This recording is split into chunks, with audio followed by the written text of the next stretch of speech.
हाँ sir, recording. Okay started ना। Okay, good morning to all of you sir.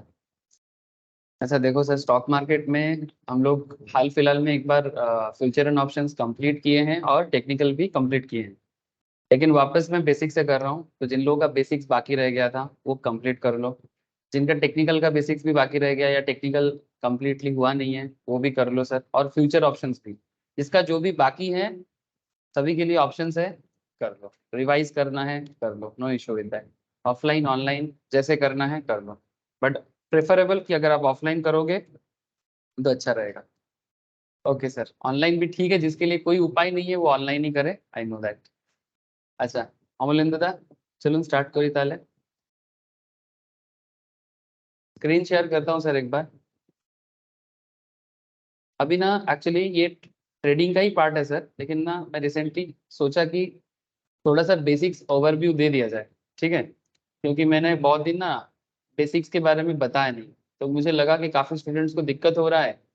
I know कि बहुत लोगों को बेसिक्स बहुत इजी लगता है, उतना झमेला नहीं है, पर फिर भी काफ़ी लोगों को दिक्कत होता है, तो इसलिए मैंने सोचा कि एक बार बेसिक्स हो जाए सर तो अच्छा रहेगा, ठीक है? तो मैंने लास्ट फ्यू क्लासेस, 2 क्लास मैंने इससे पहले बेसिक्स के ऊपर किया। एक सर, आप लोगों को दिखाई दे रहा है ना स्क्रीन? अरे स्क्रीन देखा हाँ जाता सर, है? हाँ सर, ओके देखा जाता है। ओके। एक ऑफलाइन में मैंने ये वाला टॉपिक में डिस्कशन किया। अगर बाई चांस किसी ने ये टॉपिक ऑफलाइन नहीं कर पाए, मेरे को सर एक बार बताना। अगर पहले आप लोग ऑनलाइन में भी नहीं किए तो मेरे पास इसका ना रिकॉर्डेड अवेलेबल है। नीड टू इन्वेस्ट माने क्यों इन्वेस्ट करना चाहिए और इन्वेस्ट करने का बेस्ट उपाय क्या होता है, ठीक है? आपके पास कितना वैराइटीज ऑफ ऑप्शंस है और उसमें से स्टॉक मार्केट आपके लिए क्यों जरूरी है, ठीक है?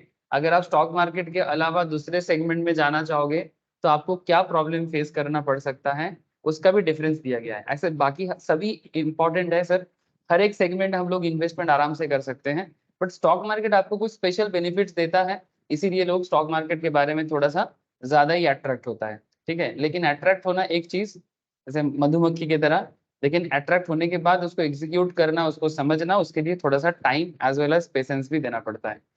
And you all know that things, है ना सर? आप सबको पता है। अच्छा, फिर मैंने ना लास्ट क्लास में रेगुलेटर्स के बारे में थोड़ा बात की है, ठीक है?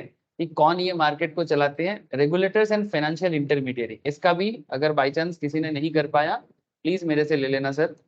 फाइनेंशियल इंटरमीडियरी कौन है, स्टॉक मार्केट को कौन चलाते हैं, जैसे कि सेबी का रोल क्या क्या है, थ्योरेटिकल एरिया था, और नीड टू इन्वेस्ट में थोड़ा कैलकुलेशन एरिया था सर, ठीक है? नीड टू इन्वेस्ट में कैलकुलेशन था, और ये जो रेगुलेटर्स एंड फाइनेंशियल इंटरमीडियरी का पार्ट है, this is a theoretical area. सही तो अमूल्यन मुद्दा, ठीक है? बेसिकली रूल्स रेगुलेशंस, मार्केट के बारे में कौन कौन है, कौन संभालते हैं मार्केट को, वगैरह वगैरह, ठीक है? तो इसका भी मैंने लास्ट दिन थोड़ा सा ऑफलाइन में भी इसी बात में बात हुआ था। लेकिन सर आज ना फिर से हम लोग एक प्रैक्टिकल कॉन्सेप्ट में ही डेवलप करने जा रहे हैं सर, और ये कॉन्सेप्ट है आईपीओ मार्केट। अब सबने आईपीओ के बारे में तो सुना होगा, हाँ सर? तो भाई आईपीओ ব্যাপারে तो कम बेसी सुने ही छे। हाँ सर। हाँ सर। हाँ सर। ओके, सिर्फ सुना ही नहीं, आप लोग आईपीओ खरीदते भी हो, मुझे ये भी पता है। ओके, अगर नहीं खरीदते हो तो अभी आगे से आईपीओ के बारे में भी आपको अच्छा खासा मतलब पहले से खबर मिल जाएगा।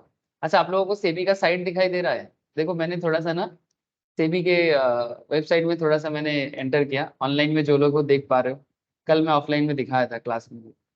तो यहाँ पर जाके ना आपको ऐसे तो हर एक स्टॉक ब्रोकिंग फर्म आपको आईपीओ का खबर देता है ना? जैसे जीरोधा हो गया, आप स्टॉक्स हो गया, या फिर कोई भी ब्रोकिंग, मोतीलाल हो गया, कौन सा आईपीओ आ रहा है, आईपीओ लेना चाहिए नहीं लेना चाहिए वो तो नहीं बताता, बट कंपनी के बारे में आपको बताता जरूर है ना? कि ये है कंपनी। लेकिन मैं आपको सेबी के साइड में लेके गया। सेबी के साइड में जाके आप फाइलिंग्स का बटन देख रहे हो, यहाँ पर जाके आप ना थोड़ा सा नीचे आ जाओ। नीचे मैंने ये जो मैं कॉलम बना हुआ है ना सर, उसमें आप देखना रेड हेरिंग डॉक्यूमेंट्स फाइल्ड और फाइनल ऑफर डॉक्यूमेंट फाइल दिख रहा है? पीयूष एज वेल एज पूर्वा सबको, नंदन को और औरित को मैंने कल दिखाया था। हाँ सर। ओके सर, है। आप यहाँ पर क्लिक करोगे ना तो रिसेंटली कौन से कंपनी ने फाइनलाइज कर लिया जिसका आईपीओ आने वाला है।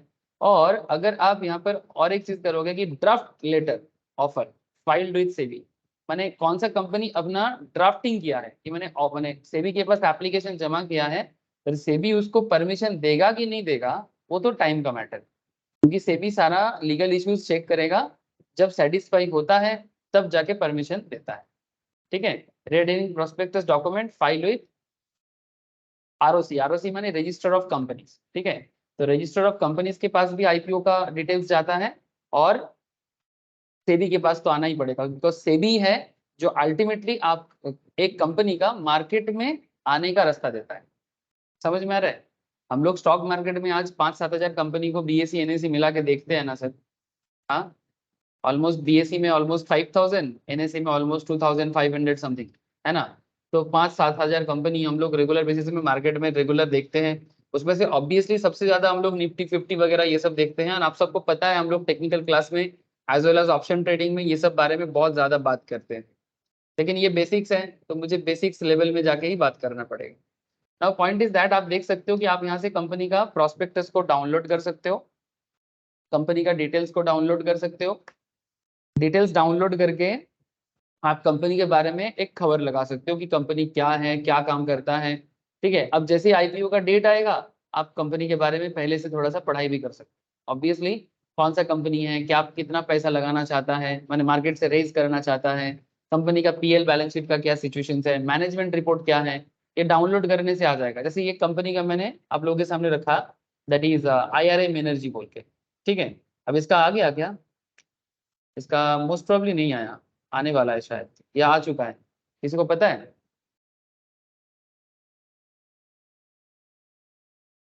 जैसे किसी भी जीरोधा या अपस्टॉक्स के आईपीओ के बॉक्स में जाके भी आप चेक कर सकते हो कि रिसेंटली कौन सा कंपनी आया है या नहीं आया।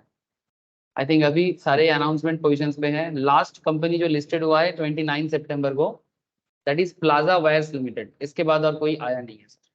ठीक है, तो ये एरिया है आईपीओ को चेक करने का, लेकिन मेन सर आपका ब्रोकर का प्लेटफॉर्म नहीं, मेन इज सेबी का प्लेटफॉर्म।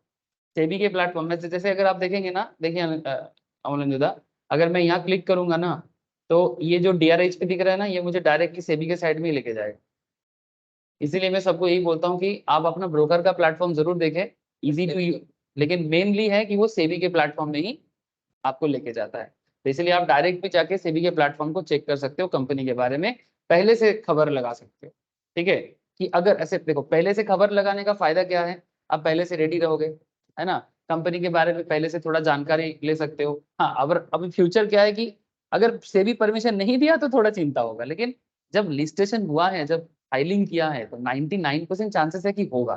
ठीक है, 1-2% चांसेस कभी कभी होता है कि किसी ना किसी कारण से पेंडिंग रहता है। जैसे LIC को लेके बड़ा झमेला हुआ था, LIC का फाइलिंग होकर रखा था 4-5 साल पहले, लेकिन गवर्नमेंट का जो अप्रूवल का चक्कर में LIC का आ ही नहीं रहा है।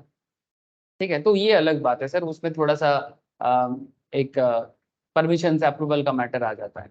लेकिन हम लोग ना ये सब हमारे बारे में बात नहीं करेंगे, we are not ready to discuss about SEBI का कॉम्प्लायंस या लीगल पार्ट में हम लोग बात नहीं करना चाहते। हम लोग मेनली बात करना चाहते हैं कि एकदम बिजनेस लेवल में बात करेंगे। और ये बिजनेस लेवल का क्या डिस्कशन है? डिस्कशन ये है कि आईपीओ मार्केट जो है ना सर, ये आईपीओ मार्केट क्या है, और बेसिकली इन सिंपल, सपोज आप लोग एक कंपनी डेवलप करोगे, ठीक है, नॉन और आप लोग करोगे सर कंपनी डेवलप?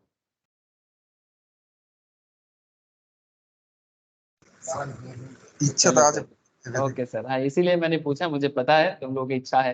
तो मानो तुम लोग एक कंपनी डेवलप करना चाहते हो और आगे जाके चाहते हो कि तुम्हारा कंपनी स्टॉक मार्केट में लिस्टेड हो।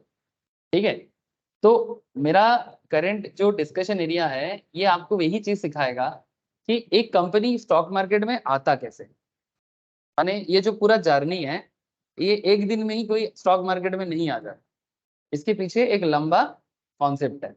और वही कॉन्सेप्ट आईपीओ मार्केट पार्ट 1 में मैं आपके साथ डिस्कस कर रहा हूँ। 2 पार्ट में ये डिवाइड किया हुआ है नोट्स के अंदर, आप पहले पार्ट 1 को देखो, फिर पार्ट 2 में एक एक करके जाए। तो सबसे पहला बात ना, एक बिजनेस को स्टार्ट करने का जो बेसिक तरीका है आप उसको देखो, इसमें ना आपको कुछ स्पेशल बात समझ में आएगा। जैसे कहते हैं कि सबसे पहले तो आप ये समझो कि एक बिजनेस को स्टार्ट करने के लिए आपको चाहिए कैपिटल, है ना, बिना कैपिटल का बिजनेस स्टार्ट नहीं होता, है ना। तो अब कैपिटल तो ठीक है, लेकिन एक बड़ा सवाल कि why do companies go public. माने हम लोग तो स्टॉक मार्केट में जो पैसा लगाते हैं पब्लिक कंपनी से सारे, एनएससी में लिस्टेड हुआ, बीएससी में लिस्टेड हुआ, स्टॉक मार्केट में लिस्टेड हुआ, तो हम लोग क्या करते हैं, कंपनी को देखते हैं, फिर उस कंपनी में पैसा लगाने के बारे में सोचते हैं। लेकिन सवाल ये उठता है why do companies go public, आखिर कंपनी को पब्लिक में आने का जरूरत क्या है। अच्छा, एक question, there are lots of company जो प्रॉफिटेबल है बट पब्लिक में नहीं है। Flipkart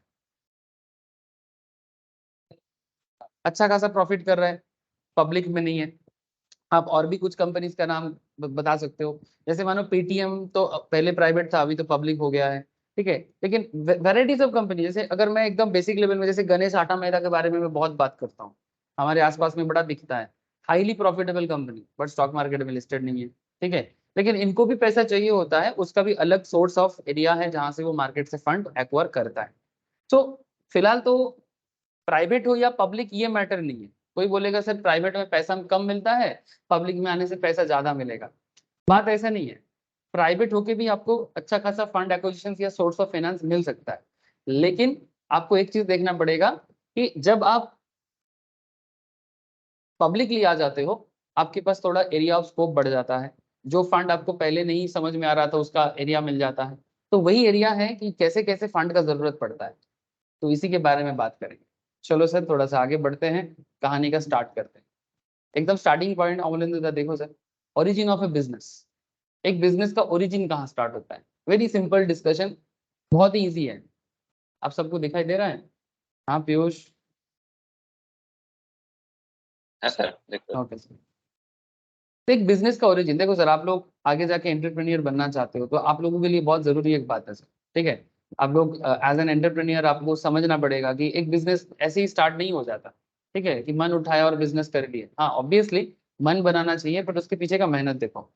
So before we jump ahead to seek an answer as why companies go public, let us spend some time figuring out more basic concept, the origin of a typical business. एक typical business का origin कहाँ है, जहाँ पर बंगाली काफी पीछे हैं। Business start करने के बारे में बंगालीज का हमेशा एक चिंता होता है, क्या पता चलेगा कि नहीं चलेगा। तो to understand this concept better we build tangible story. Tangible माने जो स्टोरी हम लोगों के आसपास में है, ठीक है। Let us split this story into several scene. अब ये जो स्टोरी है इसको कुछ सीन में डिस्ट्रीब्यूट करते हैं और देखते देखते स्टॉक मार्केट में पहुंचाएंगे, ठीक है।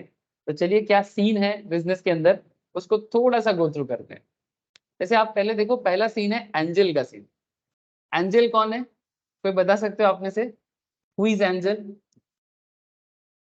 স্যার অ্যাঞ্জেল ইনভেস্টর হচ্ছে যারা বেসিক্যালি কোম্পানির আইডিয়ার উপরে টাকা লাগায়, মানে তখন কোম্পানির অ্যাকচুয়ালি কোনো রিয়েলিটি থাকে না, জাস্ট প্রোমোটারের বা এন্টারপ্রেনারের আইডিয়ার উপরে বেট বেট করে। वेरी गुड नाम। एंजल एंजल इन्वेस्टर्स वो होता है जो बिजनेस के स्टार्टिंग पार्ट में बिजनेस में इन्वेस्ट करते हैं, ठीक है अमरिंदर।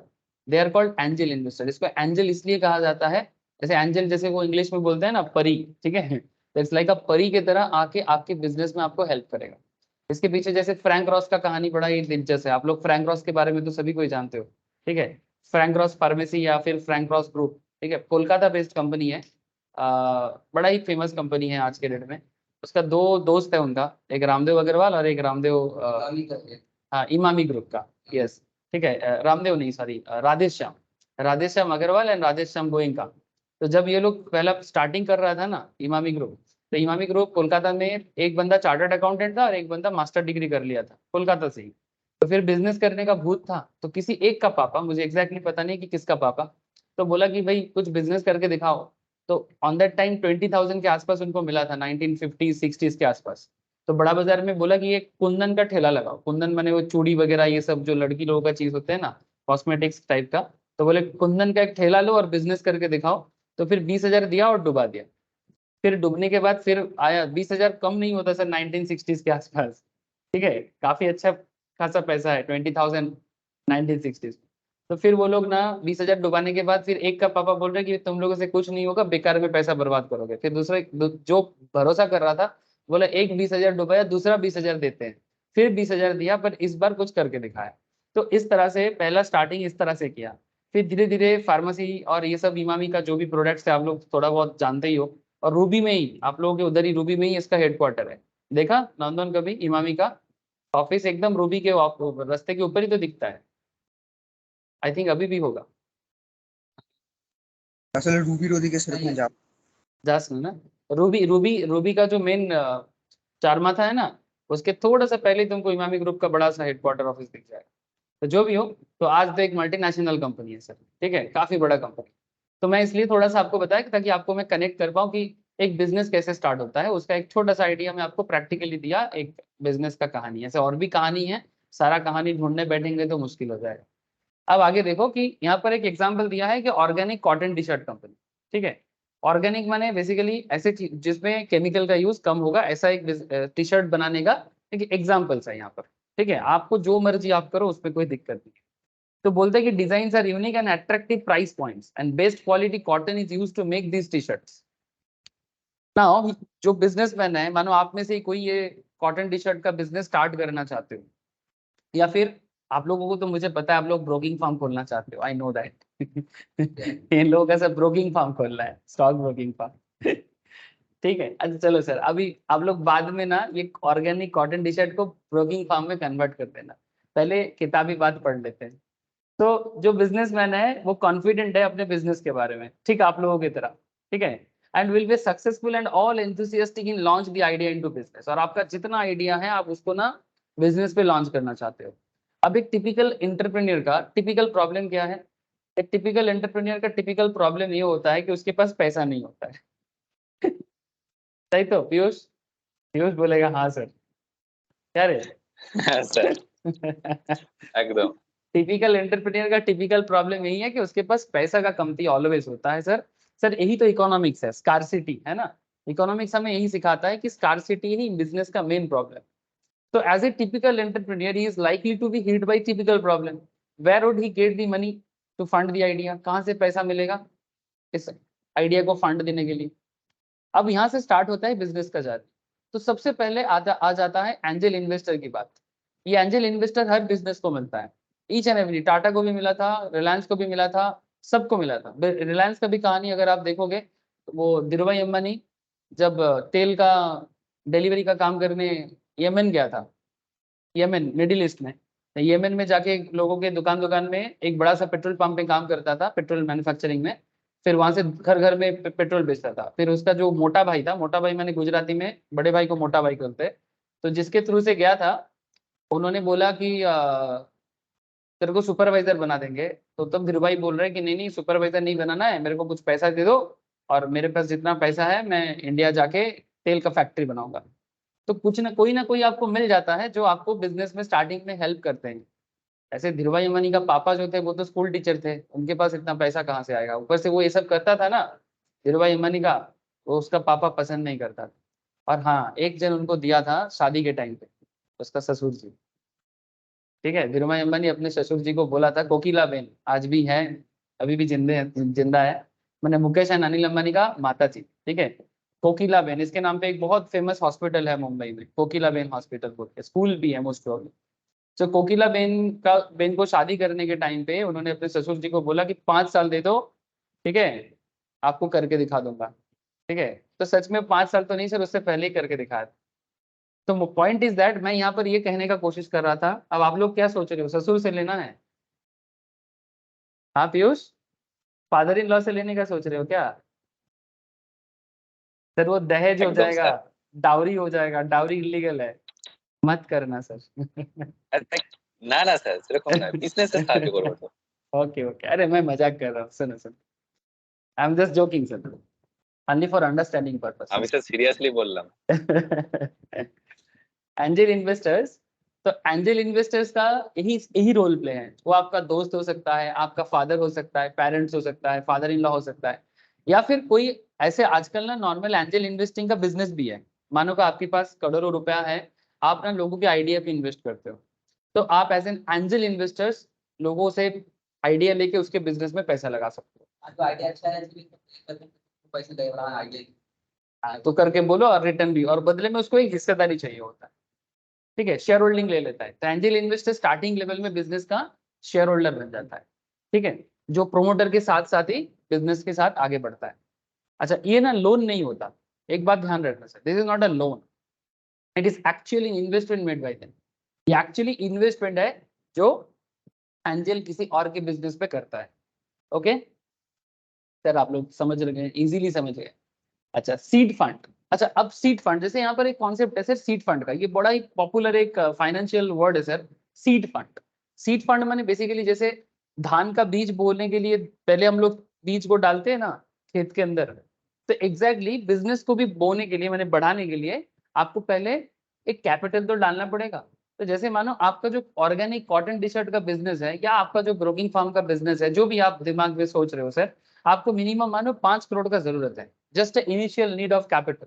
ठीक है, so you need 5 crore in initial stage. Now ये जो 5 करोड़ है, this is your seed fund. Okay, समझ में आ रहा है ना? तो ये सीड फंड किसी के लिए 5 करोड़ हो सकता है, किसी के लिए 10 लाख हो सकता है, किसी के लिए 15 लाख हो सकता है, मैन टू मैन वैरी कर सकता है, बिजनेस टू बिजनेस वैरी कर सकता है। ওকে অমলেন্দু দা, ব্যাপারটা বোঝা যাচ্ছে? সিড ফান্ড কাকে বলে? সিড ফান্ড মানে বিজনেস শুরু করার সময় যে ফান্ডটা ইউজ করা হয় সেটাকে সিড, সিড মানে বীজ। Okay, so it is important to note that the seed fund will not sit in entrepreneurs personal bank account. Now very important part sir, ये जो सीड फंड जब एक बिजनेस जुगाड़ करते हैं तो वो ना अपने पर्सनल सेविंग्स में या पर्सनल एफडी में नहीं डाल सकते। इसके लिए बिजनेस का एक अकाउंट होगा कंपनी के नाम पे, कंपनी के अकाउंट में वो सीड फंड जाके बैठेगा एज ए कैपिटल। यानी बिजनेस को क्या करना पड़ेगा, एक कंपनी का अकाउंट बनाना पड़ेगा और उस कंपनी के अकाउंट में वो पैसा जाके बैठ जाएगा। Now comes to the very interesting part, once the seed capital hits the company's bank account, अब कंपनी के बैंक अकाउंट में ये जो पैसा आएगा ना, इसको बोलते हैं शेयर कैपिटल। आप लोगों को बात समझ में आ रहा है सर? हाँ नंदन, औरित का आवाज नहीं आ रहा है। पूर्वा बोलो सर, बात समझ में आया? ये जो 5 करोड़ का कैपिटल, ये जो 5 करोड़ का कैपिटल जुगाड़ हुआ ना सर, 5 करोड़ का, यही कैपिटल जब उसके बिजनेस के अकाउंट में आया ना, तब इसको शेयर कैपिटल बोल रहा है। ये उसका पर्सनल पैसा नहीं है कि जा बेटा ऐश कर, ऐसा नहीं है। जिसने भी उनको दिया, चाहे वो ससुर जी दिया हो, पापा दिया हो, माता जी दिया हो, एनीवन, दोस्त ने दिया हो, धार नहीं है, नॉट लोन। शेयर होल्डर ने बिजनेस, 5 करोड़ आपको मिला है, आपके पॉकेट से भी आपने कुछ डाला, ठीक है, कुल मिला के आपके पास शेयर कैपिटल आया। और ये आपके बैंक अकाउंट, जो कंपनी का बैंक अकाउंट बना ना, इसमें आपका शेयर कैपिटल के नाम पे कितना है, 5 करोड़ है। अब आगे का खेल देखो, बड़ा मजा आएगा। बिजनेस का ग्रोथ कैसे होता है आपको धीरे धीरे समझ में आएगा। अच्छा, ये यहाँ पर ना हम लोग एक बड़ा इंटरेस्टिंग चीज सीखेंगे, भले ही सुनने में थोड़ा स्टार्टिंग में बोरिंग लगता है, बट ये फंडामेंटल एनालिसिस का एक पार्ट है। इसमें ना बिजनेस का वैल्यूएशन समझना है कि एक बिजनेस आज जब स्टार्ट हो रहा है तब वो कुछ नहीं है, ठीक है, सिर्फ 5 करोड़ उसके अकाउंट में, लेकिन यही बिजनेस अगला 5 साल में वैल्यू क्रिएट कैसे करेगा उसका भी पता आपको लग जाएगा। ठीक है, तो आप देखिए कि बिजनेस का वैल्यूएशन का आइडिया कैसे कर सकते हैं। ठीक है, ओके, तो in return of initial seed investment the original three माने जो बिजनेस बना रहा है उसको क्या बोलते हैं, प्रोमोटर।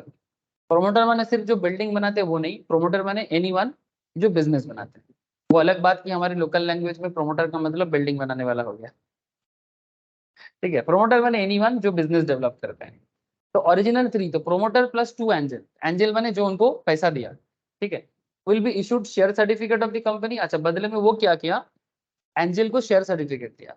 आजकल डीमैट के थ्रू से देगा, है ना, आजकल डीमैट के थ्रू से देगा। अच्छा, अगर प्राइवेट कंपनी है तो अभी भी फिजिकल चलता है, अभी भी ये प्राइवेट में ही है, अभी शेयर मार्केट में तो आया नहीं, तो फिर अभी भी ये फिजिकल शेयर सर्टिफिकेट के थ्रू से भी बिजनेस स्टार्ट कर सकते हैं, which entitles them as a ownership of the company। बदले में ये जो 2 एंजल है उनको कंपनी में क्या मिल गया, ओनरशिप मिल गया। अब आप यहाँ पर देखो बिजनेस का वैल्यूएशन स्टार्ट हो रहा है। आप लोग बोलते हैं ना जोमेटो का वैल्यूएशन इतना हो गया, रिसेंटली जोमेटो वैल्यूएशन पे काफी बातचीत हुआ है, जोमेटो वैल्यूएशन को लेके रिसेंटली मार्केट में काफी बातचीत हुआ है, आप लोग सुने हो सर?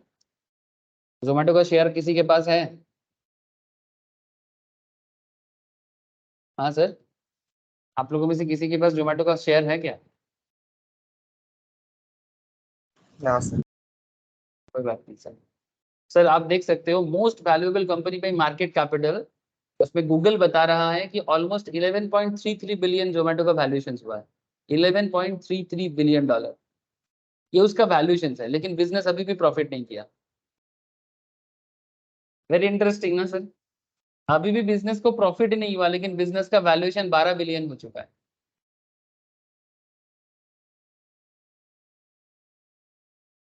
ठीक है। हाँ, तो जस्ट इमेजिन कि बिजनेस का वैल्यूएशन हाई हो गया लेकिन बिजनेस अभी भी प्रॉफिटेबल नहीं है, तो ये वैल्यूएशंस को लेके मार्केट में थोड़ा कंट्रोवर्सी भी चलता है। कोई बोलता है कि ये वैल्यूएशंस का मेथड सही नहीं है, कोई बोलता है ये सही है वो सही है। तो इसको लेके काफी चीज होता है जो हम लोग फंडामेंटल में सीखेंगे। फंडामेंटल एनालिसिस Sir, में। हाँ बोलो सर। জোম্যাটোর ডেলিভারি বিজনেসের এবিটা পজিটিভে এসছে, মানে যখন কোম্পানি রিসেন্ট রেজাল্ট অ্যানাউন্স করেছিল। আচ্ছা, ডেলিভারি বিজনেসে প্রফিটেবল হয়েছে রিসেন্ট রিসেন্ট কোয়ার্টারে। এবিটা পজিটিভ, মানে ওভারঅল পজিটিভ না, শুধু এবিটা পজিটিভে এসছে। আচ্ছা, মানে ইবিআইটিটা তাই তো, মানে ইন্টারেস্ট দেওয়ার হ্যাঁ আগেরটা, ইন্টারেস্ট দেওয়ার আগেরটা। হ্যাঁ হ্যাঁ। আচ্ছা, ইবিআইটিটা পজিটিভ এসছে। তো জোম্যাটোর এখন শেয়ার প্রাইস কত আছে? 111 টাকা বেড়ে গেছে। নাহলে রিসেন্টলি এই জন্যই রিসেন্টলি ভ্যালুয়েশন নিয়ে কথা হচ্ছিল, ওই জন্যই শেয়ারের দামটা বাড়লো। নাহলে আমরা যখন ক্লাসে আগেও স্টার্ট করেছিলাম তখন মোটামুটি 40-45 টাকা ছিল, মার্কেটটা পড়েছিল, মনে আছে? এর আগেও ডিসকাশন যখন করেছিলাম তখন জোম্যাটো অনেকটা কমে ছিল, এখন 111-12 টাকা চলছে। बिकॉज वैल्यूएशन डेवलप हो रहा है, प्रॉफिट डेवलप कर रहा है। नाउ मैं एक्चुअली इसी पॉइंट पे बात करूंगा कि ये जो कंपनी का वैल्यूएशन ग्रो कैसे होता है। अवलेंद्र ব্যাপারটা বোঝা যাচ্ছে তো? तो वेरी सिंपल कॉन्सेप्ट, बट कभी कभी ना ये सिंपल चीजें हम लोग समझना नहीं चाहते। ये सिंपल चीज समझ में आ जाए फिर भी बिजनेस में इन्वेस्ट करना, ट्रेडिंग करना बड़ा आसान हो जाता है ना। कॉन्सेप्ट इज दैट कि जोमेटो का वैल्यूएशन के बारे में तो बात मैं अभी नहीं कर रहा हूँ, जस्ट एक आइडिया दिया आपको। फिलहाल जो केस स्टडीज कर रहे हैं हम लोग यहाँ पर, इसको आप जोमेटो की तरह ही सोचो ना, कोई दिक्कत तो नहीं है ना। एक छोटा बिजनेस कैसे कैसे वैल्यूएशन बढ़ता है उसका। सो अभी कंपनी के पास ना सिर्फ 5 करोड़ है। कितना है? 5 करोड़। तो value of the company is also 5 crore.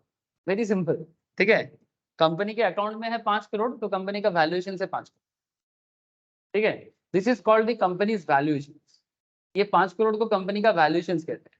अब यहाँ पर एक बहुत इंटरेस्टिंग चीज काम करेगा, तो जस्ट एक बार आप बात को समझे। अब ऐसे सिचुएशंस में कंपनी शेयर इशू कर रहा है, और शेयर इशू का डिटेल्स देखो आप।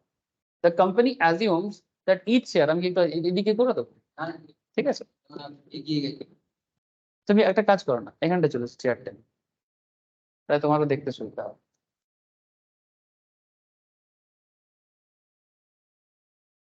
তোমার দেখতে সুবিধা হবে, তুমি এখানেই দেখো, তোমার দেখো।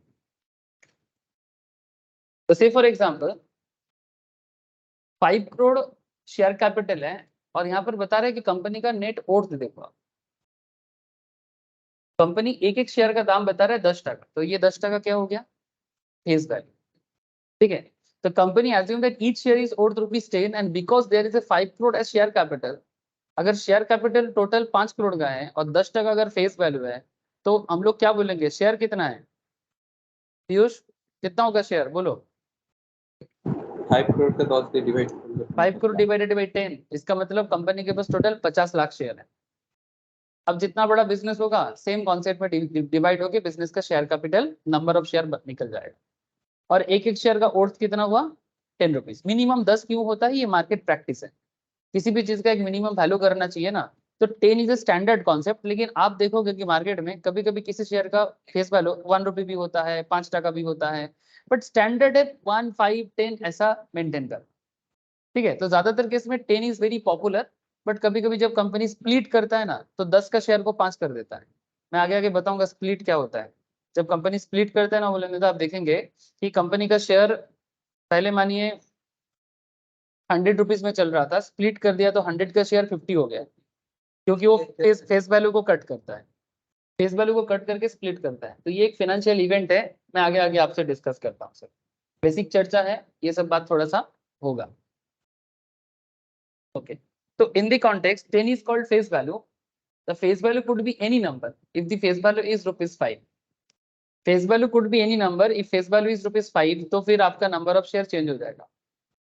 तब क्या करते? 5 करोड़ डिवाइडेड बाई 5 करते, है ना। 5 करोड़ डिवाइडेड बाई 5 करते, तो ऑटोमेटिकली ये 1 करोड़ शेयर हो जाता, सो ऑन सो फोर्थ। तो total of 50 lakh share is called authorised shares. ये जो टोटल 50 लाख शेयर हुआ, ये कंपनी का ऑथराइज्ड शेयर हुआ। This is called authorised share capital. मतलब कंपनी के पास इतना पैसा है जिससे कंपनी अपना बिजनेस को आगे बढ़ा सकता है और मार्केट से रेज भी कर सकता है इतने वैल्यूएशन के साथ। This is called authorised shares. and these shares have to be allotted amongst the promoter and two angel. और ये जो पैसा है ये प्रोमोटर के पास रहेगा और एंजल के पास रहेगा, ये capital. Okay, plus the company has to retain some amount of shares with itself to be issued in future. और कुछ पैसा कंपनी अपने पास रखना चाहता है ताकि वो फ्यूचर में उसको इशू कर सके. ठीक है, अब इस तरह से कंपनी का एक स्टार्टिंग पार्ट देखिए. Let us assume promoter returns 40%. मान के चलते हैं कि प्रोमोटर जो है वो अपने पास 40% रिटर्न कर रहा है. कितना रिटर्न कर रहा है? 40%. 40% मैंने टोटल कैपिटल का 40%. वेरी सिंपल मैथ्स, बहुत सिंपल मैथ्स है, मैं अभी आपको दिखाता हूँ. और दो एंजल के पास कितना है? 5% each. And company retain 50% of the shares. Company के पास 50% है, तो 40% प्रोमोटर का, 5% एंजल का और बाकी 50% कंपनी के नाम पे. अच्छा, कंपनी अपने नाम पे शेयर रख सकता है. क्यों? क्योंकि कंपनी का जो लीगल, कोई बता सकते हो कि कंपनी अपने नाम पे कैसे रख सकता है? इसका क्या लॉ है? Anyone, any idea sir?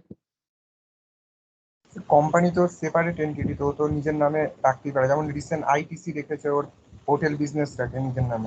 Yes sir, thank you. Recently ITC अपने होटल बिजनेस को अपने नाम पे रखा है, शेयर को. तो कंपनी इसलिए रख सकता है क्योंकि as per the business law company is a separate legal entity. एक कंपनी अपने नाम पे शेयर खरीद भी सकता है, दूसरे कंपनी का अपने नाम का भी कर सकता है, जमीन खरीद सकता है, कॉन्ट्रैक्ट कर सकता है. तो कंपनी को ना लॉ ने काफी सारा पावर देके रखा है. भले ही कंपनी चलाता कोई इंसान हो, पर कंपनी को एक आर्टिफिशियल पर्सन की तरह ट्रीट किया जाता है. इसीलिए प्रोमोटर के नाम पे भी शेयर हो सकता है, वो तो होगा ही. एंजल के नाम पे भी हो सकता है, वो भी शेयर होल्डर ही हुआ, नाम सिर्फ एंजल पड़ा. कंपनी भी अपने नाम पे शेयर रख सकता है. तो यहाँ पर जो खेल है इसमें हम लोग देख रहे हैं कि 40% शेयर होल्डर के हाथ पे, सॉरी प्रोमोटर के हाथ में, 5% एक एंजल के हाथ में और 50% कंपनी अपने पास रिटर्न कर रहा है. Since promoter and two angel के पास 50% ऑफ द शेयर्स हैं, इसे कहते हैं इशूड शेयर्स. आप लोगों को बात समझ में आया सबको? इशूड शेयर किसको कहते हैं? Authorise share, this is called issued share. Issued share माने जो कंपनी अपने प्रोमोटर को, कंपनी इशू कर रहा है ना, कौन इशू कर रहा है? कंपनी इशू कर रहा है. प्रोमोटर को 40% इशू किया, ओके, और एंजल को 5-5 करके इशू किया. तो जितना परसेंटेज इशू किया उसे कहेंगे इशूड शेयर. ऑथराइज में से ही इशू होता है. ব্যাপারটা বোঝা যাচ্ছে? পূর্বা বুঝতে পারছে?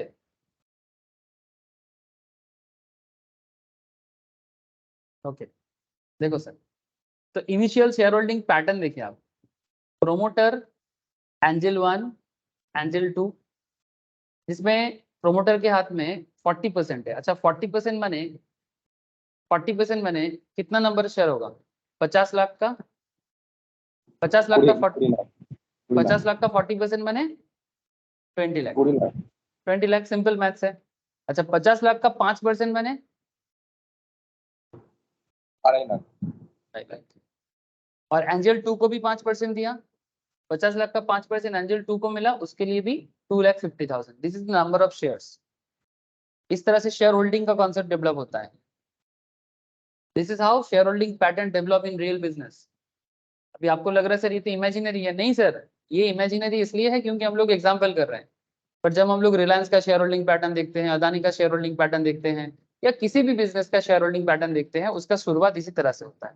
फिर धीरे धीरे बिजनेस जैसे जैसे ग्रो करता है, शेयर होल्डिंग पैटर्न में बदलाव आता है और मैटर थोड़ा कॉम्प्लेक्स नजर आता है.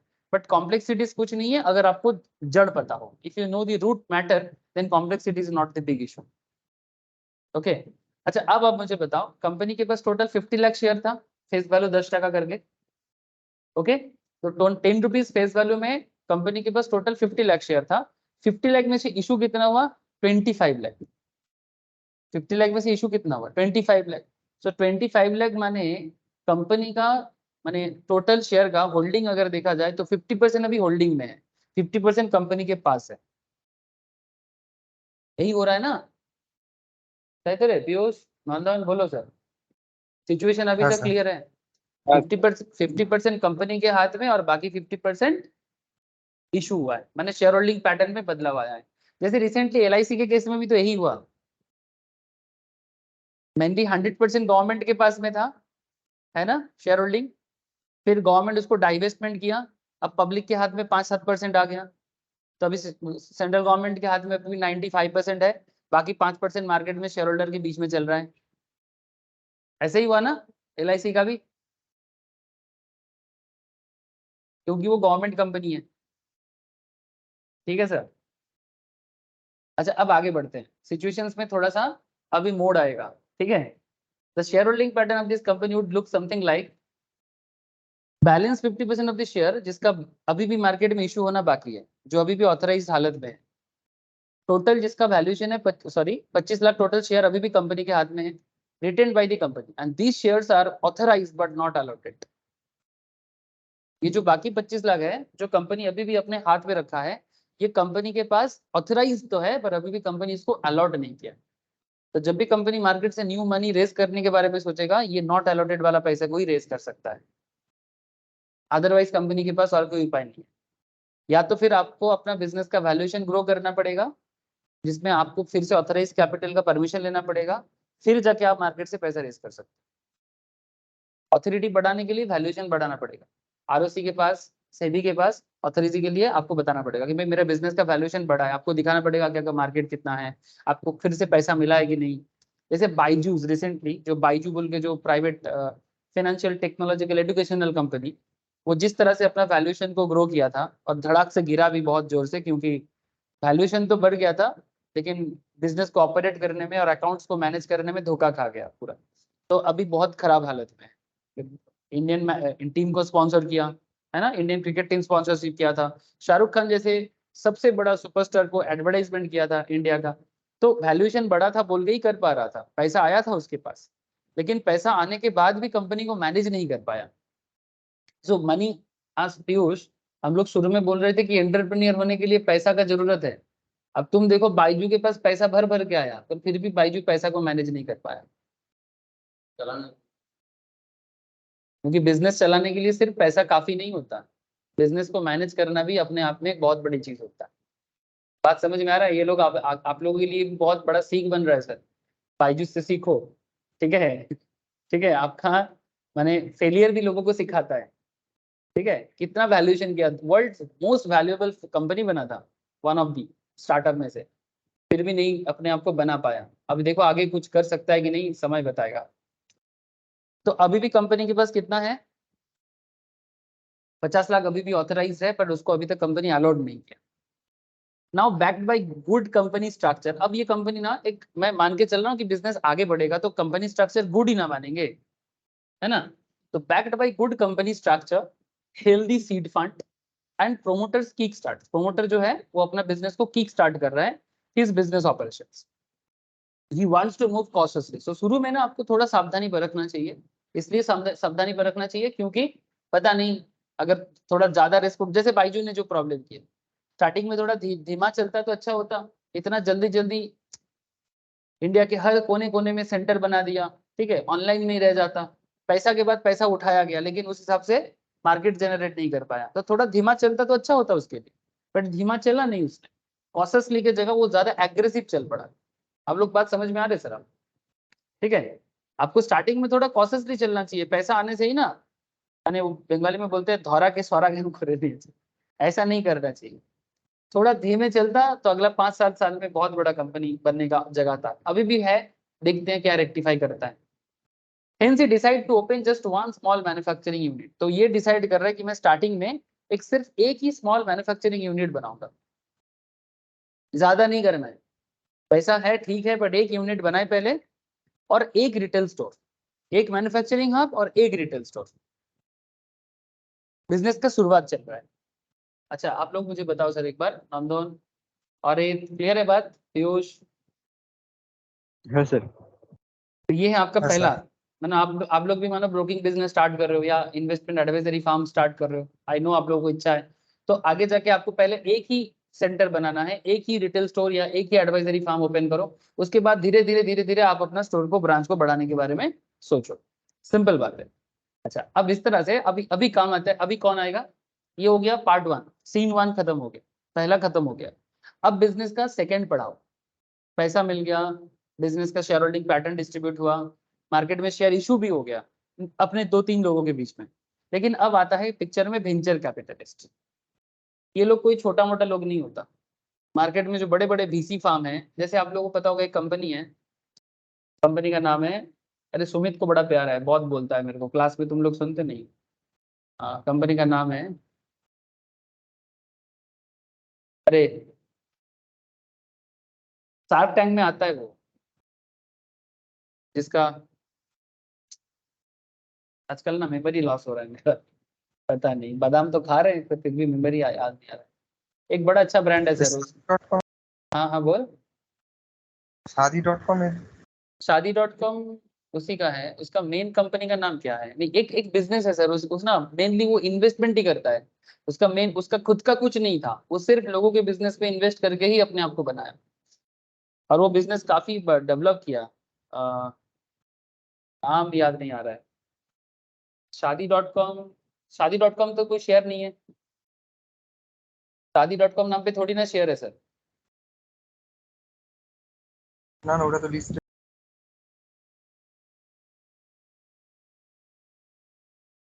मैं बताता हूँ देखो, शादी.com नहीं, शादी.com, भारत मैट्रिमोनी, भारत मैट्रिमोनी का शेयर बता रहा है, नहीं, नॉट दिस वन, ये नहीं रे, शार्क टैंक में आई थिंक था उसका, मुझे याद नहीं आ रहा, ऐसे याद आने से मैं बताऊंगा।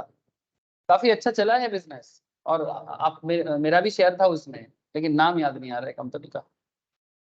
ठीक है, जब याद आएगा बोलूंगा, छोड़ो। ठीक है, एक कंपनी नहीं, उसका 99 एकड़ में, पॉलिसी बाजार में, काफी सारे जगह में उसका इन्वेस्टमेंट था। ও আচ্ছা, ইনফো এজ।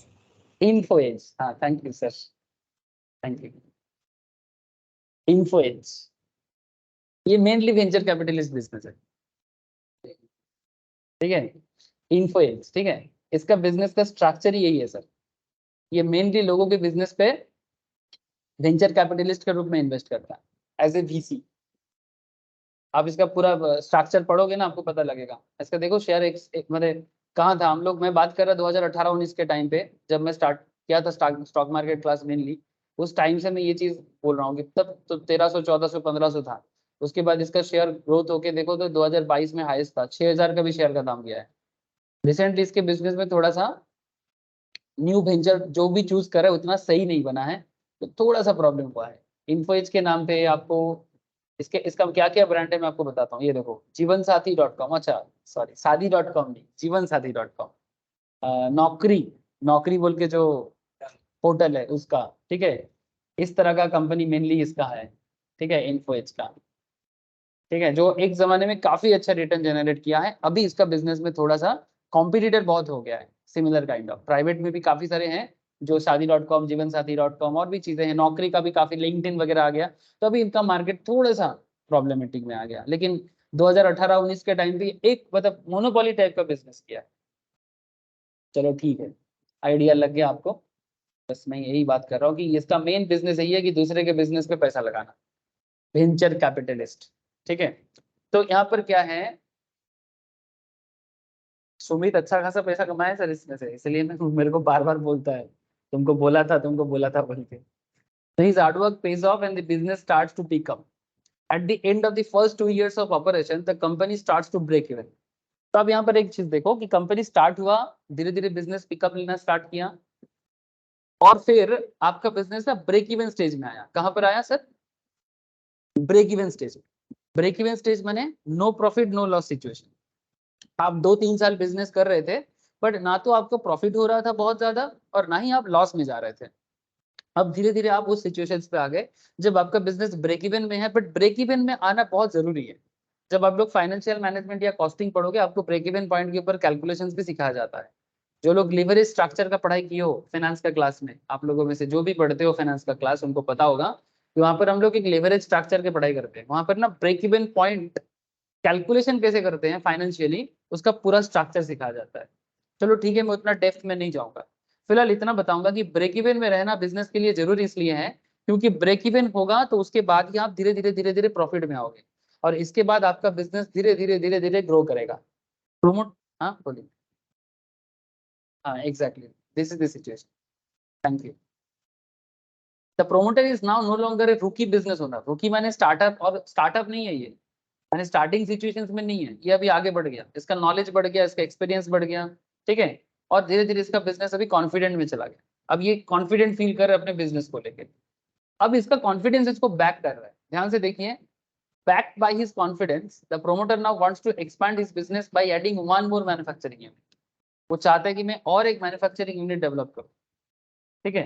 बिजनेस को लग रहा है कि और एक मैन्युफैक्चरिंग यूनिट डेवलप किया जाए, और एक मैन्युफैक्चरिंग यूनिट डेवलप किया जाए, तो उसको डेवलप करने के लिए उनको कुछ इन्वेस्टमेंट करना पड़ेगा। तो इन्वेस्टमेंट के लिए इसलिए देखना, जब भी कोई कंपनी मार्केट में बोलते हैं कि यहाँ इन्वेस्ट करेंगे वहां इन्वेस्ट करेंगे, ठीक है, तो ऑब्वियसली इसको ग्रोथ है तभी उस इन्वेस्ट करने के बारे में सोच रहा है। अगर ग्रोथ नहीं होगा तो इन्वेस्ट करने के बारे में वो सोचेगा नहीं। वो अलग बात कि इन्वेस्ट करने के बाद प्रॉफिट करेगा लॉस करेगा, that's a secondary part, but पहले वो इन्वेस्ट करने लायक तो बन रहा है, ये सबसे बड़ा चीज। तो यहाँ पर एक हिसाब बता रहा है कि ये हिसाब रैंडमली लिया गया एग्जाम्पल के लिए, कि मान के चलते कि 7 करोड़ लगेगा, 7 crore, just for the example purpose, ठीक है। आप लोगों को समझ में आ रहा है? 7 करोड़ आप ये ना बोलो सर कि 7 करोड़ कहाँ से उठा लिया sir. 7 crore is just an example, calculation करके पता चला, कॉस्टिंग करके पता चला कि 7 करोड़ के आसपास लगेगा कि एक मैन्युफैक्चरिंग यूनिट लगाने के, that's it. Now he is now in a better situation when compared to where he was 2 years ago। अब उसका कॉन्फिडेंस अच्छा है, 2 साल पहले तो नया था, तब उसको कॉन्फिडेंस नहीं था, अब तो वो कॉन्फिडेंट है। तो the big difference is the fact that his business is generating revenue. सबसे बड़ी चीज, उसके बिजनेस में रेवेन्यू चालू हो गया। अब उसको ना ये चिंता नहीं करना पड़ेगा कि सेल होगा कि नहीं होगा, ये सिचुएशन नहीं है। सेल हो रहा है, रेवेन्यू जनरेट हो रहा है, healthy inflow of revenue validate the business and it's offerings. अब उसके पास ये सिचुएशंस आ गया कि वो 7 करोड़ मार्केट से रेज करे। अब कोई आएगा उसके बिजनेस में 7 करोड़ लगाने के लिए, अब ये जो आएगा ना उसको VC कहलाएगा, वेंचर कैपिटलिस्ट। ये है वेंचर कैपिटलिस्ट का एरिया, जो 7 करोड़ लगाने के लिए रेडी रहेगा, पर बदले में डील करेगा। शार्क टैंक में जो लोग बैठे हुए हैं ना, जो टीवी सीरीज शो चलता है ना, आप लोग तो जानते होंगे, मेरे से ज्यादा जानते होंगे। हेलो, आप लोग देखते हो ना वहां पर किस तरह से डील करता है। 7 Yes, sir. करोड़ 7 करोड़ लगाना है, बदले में बोलता है 10% स्टेक देंगे, है ना। माने पहले तो जो अपना पिच करता है बिजनेस का, वो अपना ऑफर करता है कि मैं इतना पैसा रेज करने के लिए आया हूँ और बदले में मैं कंपनी से मैंने आपको इतना शेयर होल्डिंग दूंगा। तो सिमिलर एक कॉन्सेप्ट यहाँ पर डेवलप हुआ है कि आपका जो ऑर्गेनिक कॉटन टी शर्ट या ब्रोकिंग बिजनेस का जो आप सोच रहे थे, आपको 7 करोड़ का जरूरत था, ठीक है। मानो कि आपको एक ब्रोकिंग प्लेटफॉर्म डेवलप करना है सॉफ्टवेयर डेवलप के साथ, आप बदले में जो भी आपको ये पैसा देगा, आप वो आपसे 14% मांग रहा है। कितना मांग रहा है? 14%। बात समझ में आ रहा है? वो आपसे 14% स्टेक मांग रहा है। जैसे आप स्टॉक्स रिसेंटली टाटा को दिया, आप स्टॉक्स को पहले ऑर्गेनिकली ग्रो हुआ, फिर टाटा आके और आप स्टॉक्स में इन्वेस्ट किया। इवन ग्रो को देखो सर, ग्रो तो सबसे बढ़िया किया। ग्रो रिसेंटली जीरोधा को भी मात दे दिया, seriously, number of broker trader जुगाड़ करने, और उसमें काफी लोग पैसा लगाया ग्रो में, बड़े बड़े वेंचर कैपिटलिस्ट फर्म ने। तो ग्रो जीरोधा जैसी कंपनीज को भी क्रॉस करके चला गया। कल का ही डेटा है, अभी नंबर ऑफ ट्रेडर के हिसाब से नंबर 1 में जीरोधा है, सेकंड में ग्रो है, पर एक्टिव ट्रेडर में ग्रो पहले आ गया, ठीक है। जीरोधा सेकंड में है, आप स्टॉक्स पीछे पीछे आ रहे हैं, ठीक है। अब क्या पता कल आप स्टॉक्स आ जाए, ठीक है। सिचुएशंस के ऊपर डिपेंड करता है कि क्या करेगा कौन करेगा। और बड़े बड़े कंपनीज अभी भी सोच रहे कि क्या करें, जो पहले से काफी बड़ा बिजनेस बना के रखा था। नाउ पॉइंट इज दैट कि आप 14% स्टेक के बदले 7 करोड़ आपको चाहिए, माने आप देना चाहते हो, चलो ठीक है। The investors who typically invest in such early stage of business is called venture capitalist. Now, ये जो वेंचर कैपिटलिस्ट है, ये ना सीरीज वाइज फंडिंग करता है। तो फर्स्ट टाइम जब बिजनेस फंड रेज करता है उसे कहते हैं series A funding. Series A funding, ये इस तरह का चीज आप लोग इकोनॉमिक टाइम्स में देखना कि ये कंपनी सीरीज ए फंडिंग के लिए आ रहा है, सीरीज बी फंडिंग के लिए आ रहा है, ऐसा आपको न्यूज मिलेगा। तो वो न्यूज देख के आपको ये समझना पड़ेगा कि अच्छा, इसका मतलब ये series A B C D ये जो भी बोल रहे हैं ना, हाँ पहले सीरीज ए, पहले आएगा सीरीज ए। ये जो सीरीज ABCD करेगा, ये सीरीज ABCD बेसिकली इसलिए करेगा क्योंकि उसको स्टार्टिंग लेवल में फंड रेज करना है। तो वेंचर कैपिटलिस्ट जब शुरू में फंड रेज करने के लिए पैसा देता है, और कंपनी जो फंड रेज करता है और वेंचर कैपिटलिस्ट जो इन्वेस्ट करता है, उसे सीरीज ए फंडिंग कहते हैं in financial world. After the company agrees to allot 14%, अच्छा कंपनी को बदले में क्या करना पड़ेगा? 14% स्टेक देना पड़ेगा, 14% शेयर होल्डिंग देना पड़ेगा, ये डील है, ठीक है। आप कोई बोलेगा सर 14% कहाँ से डिसाइड हुआ? सर ये बेसिकली डिपेंड करता है जो इन्वेस्ट करता है उसको कितना चाहिए उसके ऊपर, और जो अपना बिजनेस का शेयर देना चाहता है उसके ऊपर भी डिपेंड करते हैं, सब्जेक्टिवली डिटरमाइंड है, इसका कोई ना हार्ड एंड फास्ट रूल नहीं है। कोई बोलेगा सर रूल बना सकते हैं ना, सर रूल आपको मर्जी आप बनाओ, रूल नहीं है कोई। बिजनेस है, मैं आपके बिजनेस में 1 लाख लगाऊंगा 2 लाख लगाऊंगा, बदले में आप मुझे कितना शेयर होल्डिंग दोगे, बदले में मैं आपके बिजनेस में कितना डिमांड कर रहा हूँ, ये एक सब्जेक्टिवली डिटर्मिनेशन है, इसका कोई प्रॉपर रूल नहीं। आप लोगों को बात समझ में आ रहा है? আনন্দন হ্যাঁ স্যার, এরকমই তো ব্যাপারটা নাকি? হ্যাঁ হ্যাঁ। Thank you. आगे चलते हैं सर, सिचुएशन धीरे धीरे देखो, सिचुएशन धीरे धीरे गंभीर बनेगा, गंभीर बनेगा माने अब धीरे धीरे हम लोग बिजनेस के एकदम हार्ड पार्ट में पहुंचे। क्या हो गया इसको?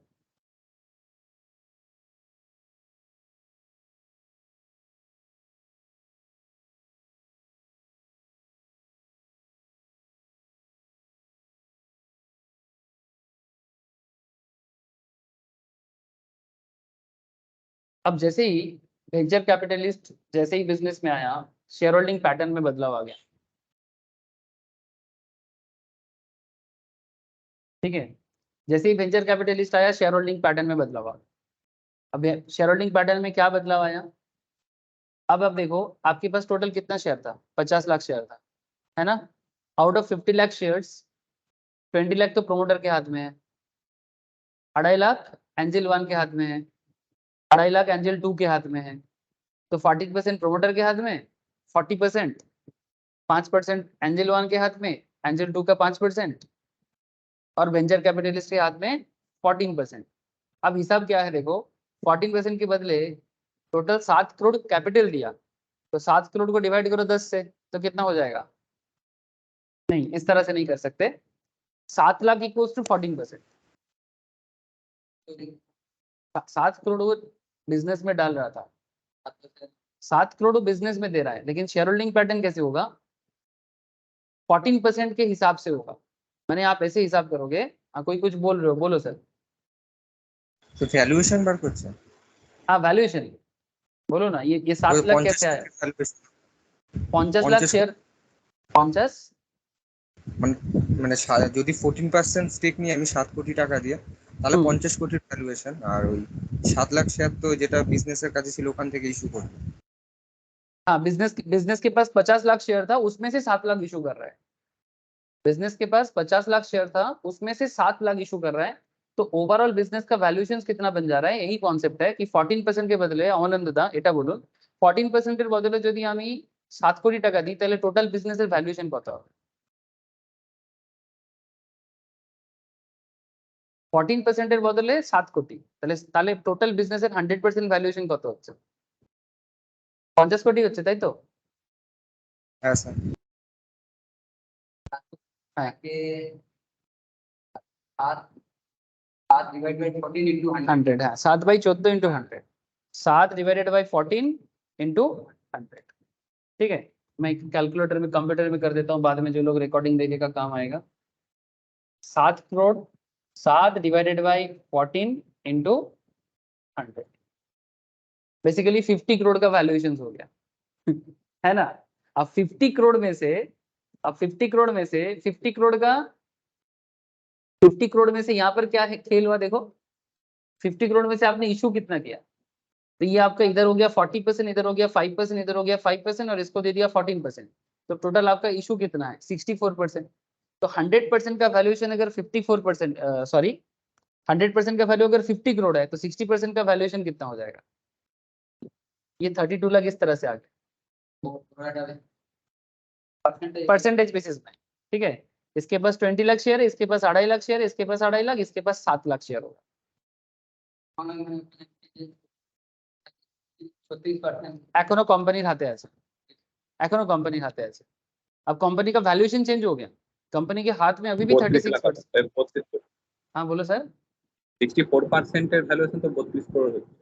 32 करोड़, তাহলে নাম্বার অফ শেয়ার কত হচ্ছে? 32 লাখ।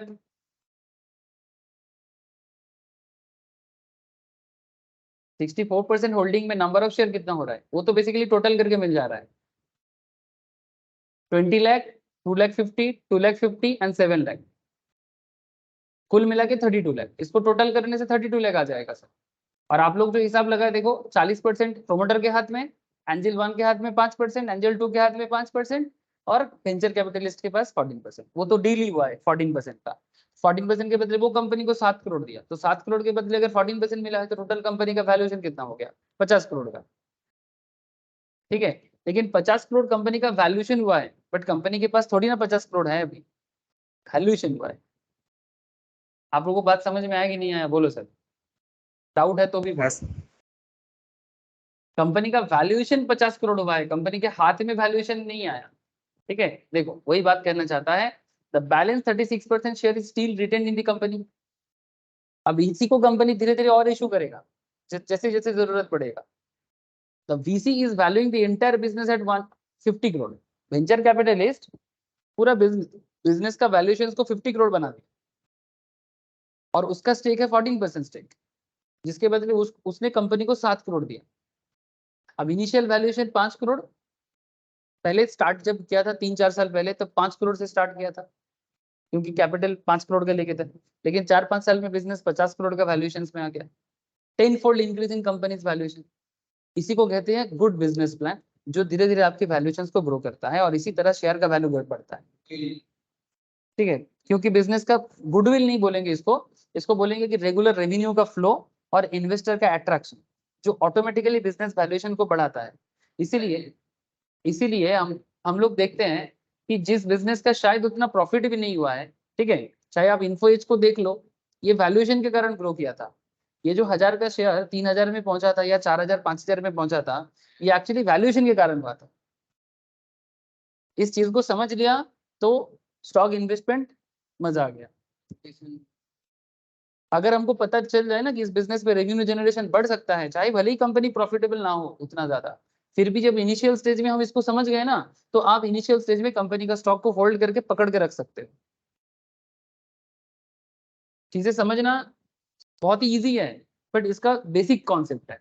अब जोमेटो को ही देख लो, आप पेटीएम को देख सकते हो, ठीक है, अब जोमेटो को ही देख लो, अभी भी बिजनेस प्रॉपर प्रॉफिटेबल सिनारियो में नहीं है, बट बिकॉज इसका business valuation is so high, कि इसके शेयर में लास्ट 5 साल में देखो इस तरह का ग्रोथ देखने को मिला, जस्ट बिकॉज ऑफ वैल्यूएशन। मैं इसीलिए न्यू एज बिजनेस का नाम इसलिए ले रहा हूँ क्योंकि वैल्यूएशन के मामले में न्यू एज बिजनेस का नाम बार बार आता है, लेकिन इस हिसाब से प्रॉफिट ही नहीं है। ये जो कभी कभी बिजनेस गिर जाता है ना, जब मार्केट थोड़ा सा इनके नेगेटिव हो जाता है, जैसे कोरोना के टाइम पे इसका हालत खराब हो गया था क्योंकि डिलीवरी नहीं मिल रहा था, तो लोगों ने सवाल उठाना चालू किया, एक तो प्रॉफिट नहीं है, ऊपर से कोरोना में इसका बिजनेस नहीं है, तो फिर इस तरह का बिजनेस का क्या मतलब। लेकिन जैसे ही कोरोना ठीक हो गया, धीरे धीरे इसके बिजनेस में वापस वो सिनारियो चालू हुआ। अभी भी प्रेडिक्शन चल रहा है कि वैल्यूएशन हाई है, और हाई के चक्कर में 40 का शेयर डबल 3 गुना हो गया। अब ये बात आपको समझ में आ जाए ना, तो आप सही टाइम को समझ पाओगे कि what is the right time to invest in stock. अब किसी भी बिजनेस का एनालिसिस करना है तो इस तरह से एनालिसिस करना चाहिए, राइट टाइम। मार्केट में न्यूज तो बाद में आता है, पहले तो ये सिनेरियो क्रिएट होता है। इसलिए सही टाइम चूज करके जब आप इन्वेस्ट करेंगे तो आपको सच में फायदा दिखेगा, और इसके लिए आपको बहुत पापड़ नहीं बेलना है, जस्ट राइट डायरेक्शन के लिए वेट कर। चुनना आसान है पर यही सच्चाई है, दैट इज ट्रू। क्या सर बहुत ज्यादा गलत बोला क्या? না স্যার, কিন্তু স্যার জোম্যাটোর ব্যাপারটা হচ্ছে জোম্যাটোতে তো প্রফিটও নেই, ওর ক্যাশ ফ্লোও নেই। प्रॉफिट भी नहीं है, कैश फ्लो भी नहीं है, फिर भी मार्केट इसका अच्छा है, माने मार्केट में ग्रोथ है, प्रॉफिट কারণ नहीं है। ক্যাশ ফ্লো ওর নেগেটিভ। এবার বিজনেসের ভ্যালুয়েশন ডিটারমাইন হয়তো তার ফিউচার ক্যাশ ফ্লোকে যখন আমরা फ्यूचर ডিসকাউন্টিং एग्जैक्टली, फ्यूचर का हाँ DCF concept obviously that's true. এবার ওর তো ক্যাশ ফ্লোই নেগেটিভ। हाँ बोल, क्या बोला नंदन? বিজনেসের টার্মিনাল ভ্যালু বা ইন্ট্রিনসিক ভ্যালু আমরা যে ক্যালকুলেট করি, ফিউচার ক্যাশ ফ্লোকে ডিসকাউন্টিং করে প্রেজেন্টে এনে ক্যালকুলেট করি। এবার যে হ্যাঁ, হ্যাঁ। বিজনেসের ক্যাশ ফ্লোর সাস্টেনেবিলিটি যত ভালো, তাকে আমরা তত হায়ার ভ্যালুয়েশন দিই। কিন্তু ऑब्वियसली জোম্যাটো ক্যাশ ফ্লোই নেই, মানে অপারেটিং ক্যাশ ফ্লোই हाँ, নেগেটিভ। ये देखो सर तुम कॉपी बुक बात कर रहे हो, ठीक है, तो ये सही है हाँ। तुम जो बोल रहे हो कि डाउन द लाइन 10 इयर्स बाद कंपनी कहाँ हो सकता है, ठीक है, लेकिन इसका जो मेन चक्कर है जो इसको बिजनेस को शेयर में जिस तरह का दम इसको दिखा, देखो 50 का शेयर 110 में क्यों गया, सिंपल बात है। जस्ट अब 6 मंथ्स पहले देखो इसका शेयर 40 45 50 में था, फिर भी इसका शेयर 110 में गया ना, क्यों गया? लोग बेकार में खरीद लिया क्या? इसलिए खरीदा क्योंकि इसके बिजनेस का ग्रोथ है, और उस ग्रोथ के चक्कर में ये बता मतलब बेसिकली आइडेंटिफिकेशन हो रहा है कि फ्यूचर कैश फ्लो इसका बढ़ेगा, आज नहीं तो कल वो ब्रेक इवन सिचुएशंस को तोड़ेगा। ठीक है, जब बिजनेस का फ्यूचर आपको सही लगता है, टेक्नोलॉजिकल बिजनेस है ना, फ्यूचर में जब आपको ठीक लगता है तब आप ऑटोमेटिकली ऐसे बिजनेस के पीछे थोड़ा सा दाव लगा सकते हैं। अच्छा एक आप और एक वो जो क्या बोलते हैं एमटा टेक्नोलॉजी, इसके बारे में क्या बोलोगे? इसका बैलेंस शीट क्या बहुत अच्छा है? वैसे मैं तो बहुत दिन इसका स्टडी नहीं किया, पर अब एमटा टेक्नोलॉजीज को আমিও भी দেখিনি। देखना। ठीक है, इसका शेयर जब आया था तो इसका एक एक शेयर का दाम कितना था, मैंने सुपर डुपर प्रॉफिट दिया एमटा टेक्नोलॉजी, मैंने आज तक का आईपीओ का सबसे बेस्ट है ये, मैंने एक दिन में डबल से भी ज्यादा 2021 में मोस्ट प्रोबेबली आया था, 500 का शेयर था, 1000 में लिस्टेड हुआ, उसके बाद रुकने का नाम ही नहीं लिया, सिर्फ कोरोना पीरियड में बीच में थोड़ा सा एक बार डाउन हुआ था, वापस देखो बेसिकली स्पेस क्राफ्ट ये सब चीजों में काम करता है। अब इसका रिटर्न भी देख सकते हो। तो ऐसे बिजनेस और भी है, मैं आगे आगे एनालिसिस करूंगा सर। ठीक है, अभी तो जस्ट मैं बेसिक चीज में बात कर रहा हूँ, लेकिन बीच बीच में थोड़ा सा आप लोगों को मुझे बताना भी पड़ रहा है कि आप देखो कि मेन कॉन्सेप्ट कहाँ छुपा हुआ है। नया नया बिजनेस जो नया नया मार्केट में आ रहा है, शायद उसका बैलेंस शीट आपके साथ नहीं है, शायद उसका पीएल उसके साथ नहीं है, पर फिर भी बिजनेस पे दम है, लोग स्टॉक में इन्वेस्ट कर रहे हैं और उसका शेयर में ग्रोथ भी दिख रहा है। बोलते हैं ना बहती गंगा में आप भी हाथ धो। ठीक है, तो ये बहती गंगा था जिसने हाथ धोया। ठीक है, अब बीच में थोड़ा मुश्किल का भी सामना करना पड़ा, वो अलग बात है, उसमें कभी चर्चा करेंगे। अच्छा अब आगे देखो सर, एकदम बेस लेवल है सर, बेस को समझना बहुत जरूरी है। अच्छा तो ये गुड बिजनेस प्लान का एक बेसिक एग्जांपल क्रिएट हुआ। So validated by healthy revenue stream, अगर आपको पता चले कि रेवेन्यू स्ट्रीम अच्छा है, जो बेसिकली आप जोमेटो वगैरह के केस में देख सकते हो सर। ठीक है, इसके लिए एनुअल रिपोर्ट को और अच्छे से पढ़ो नंदन। ठीक है, और अच्छे से एनुअल रिपोर्ट को पढ़, और सबसे बड़ा चीज रेगुलर बिजनेस एक्टिविटी को देख। तो validated by healthy revenue stream can do the business, it works as a perfect recipe for wealth creation.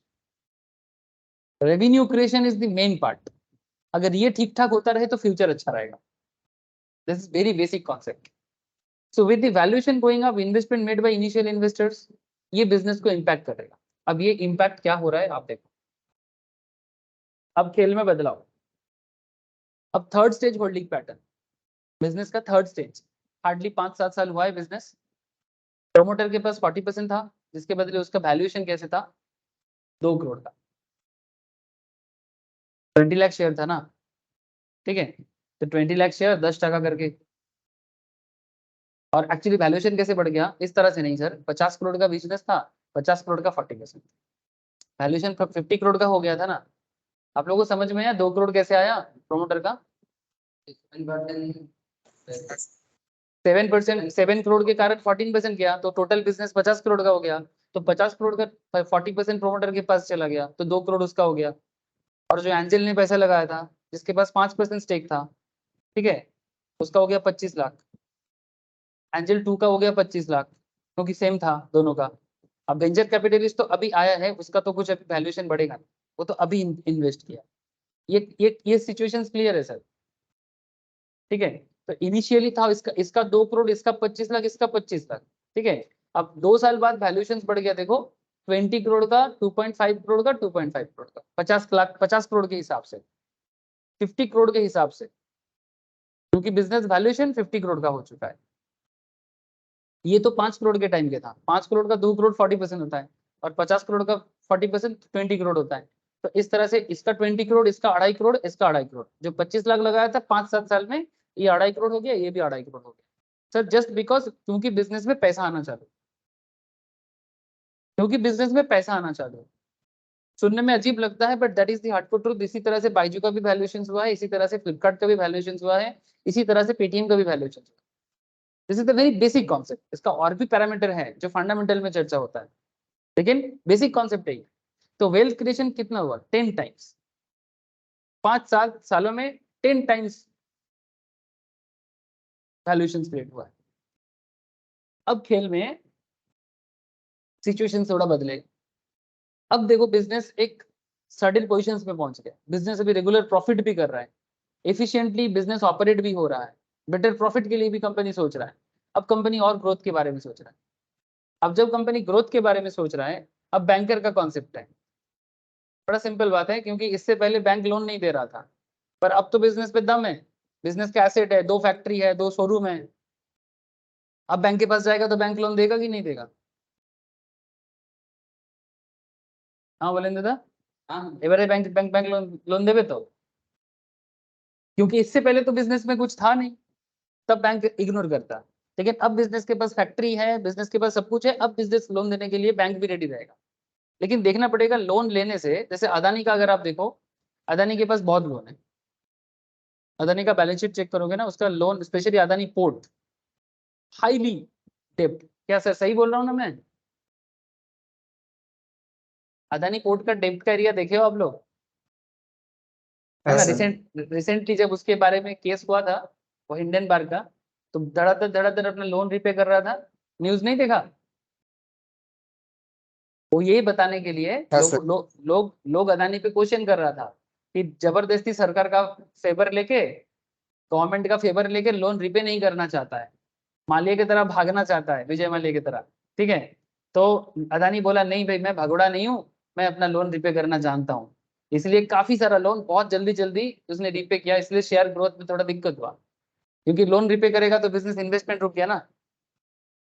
Loan repay करने के चक्कर में बिजनेस इन्वेस्टमेंट रुक गया, तो बिजनेस इन्वेस्टमेंट रुक गया तो शेयर का ग्रोथ में भी मुश्किल हुआ। लेकिन वो कॉन्फिडेंस दिखाने के लिए सरकार का जो फेवरेटिज्म का जो उनके ऊपर जो आरोप है, उसको कम कराने के लिए उसने ये स्टेप्स लिए। ये रिसेंट खबर है।